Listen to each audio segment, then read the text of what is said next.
Rick Lazio, you ran against Hillary Clinton when she ran for the Senate in New York for the first time. Yes, sir, I did. What Yes. did you learn about Hillary Clinton in that campaign? Well, I would say one thing that the Trump campaign needs to understand is that she will be a disciplined campaigner. She'll be cautious.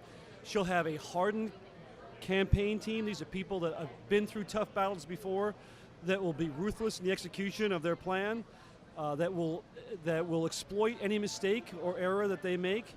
And he needs to be on his game in terms of dealing with that Clinton machine. They are not novices. They've been through this rodeo before, and he needs to be able to prosecute his campaign, stay on the offense, but not be offensive. Can he win? He can win, but I'd say he's the underdog right now. How big a dog? Well, he needs to stop making unforced errors and needs to stay focused on the economy and on national security, because those are the issues that Americans are most concerned about, scared about, candidly. And he needs to get people comfortable that he knows the issues well enough, and he's got a battle plan to go out there, not just to win the election, but to take America in a better direction after November. So right now, I see him. He gets some traction. He starts making a case. I think people like the fact he's spontaneous.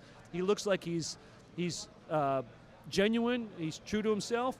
I think those are strong assets. But then he steps in it, and he makes these unforced errors, saying things that are collateral damage. I think he's spending too much time taking hits at other Republicans and fighting a war that's already over with, meaning the primaries are over with. He ought to stay focused on Hillary Clinton and that vision and ending the Barack Obama, Hillary Clinton regime and the path that it's taken America, which I think is the wrong path. I think most Americans believe it's the wrong path. Melania's speech last night, big deal or no big deal?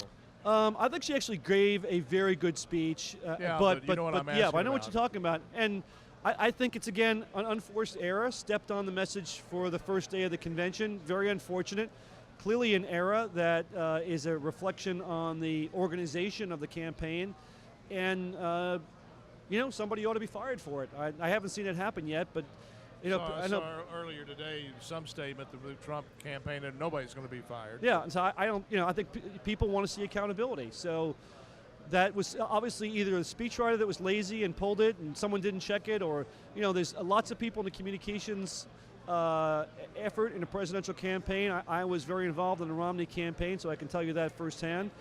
So that goes all the way up to the campaign manager in terms of accountability. And we certainly don't want to see a situation like Benghazi where not one single person got fired, not one single person really was held accountable for that tragedy. I don't know how you can talk about that if you don't start setting the example of when you make a mistake, you're not saying it's criminal, you're saying it's a mistake, it was an error, it's not acceptable, somebody's going to have to go.